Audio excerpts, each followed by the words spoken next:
For me, I remember feeling afraid of people and depressed too as a young child. I remember in first grade I had this idea that came to me that if people really understood what I was like inside, that they would hate me.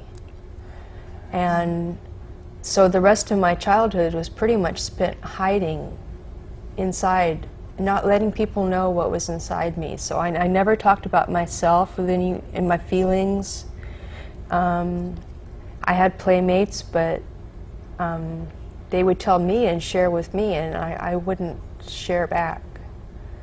And another thing that happened as a child was that I had some problems being teased in school and things, and I would stuff my anger. Instead of allowing myself to feel anger, I would stuff it inside me and tell me it was my fault, that if I had been more like them, they wouldn't pick on me. And so it was really my fault for being different, for being somebody who was pickable.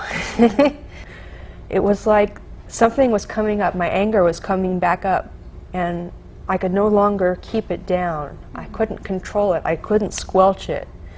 And so what came out at that time in my mind, I think I crossed over from mental health to mental illness.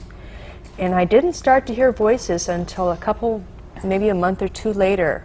But inside my mind, it was like I figured, oh, now they're going to find out. Now they're going to hate me. Now they're going to find out what I'm really like inside, and they're going to hate me. And so shortly after that, I did begin to hear voices. But yeah. Well, what was the voices like? What did they say? For me, it was hate voices, and it has been, because the voices have continued on ever since then.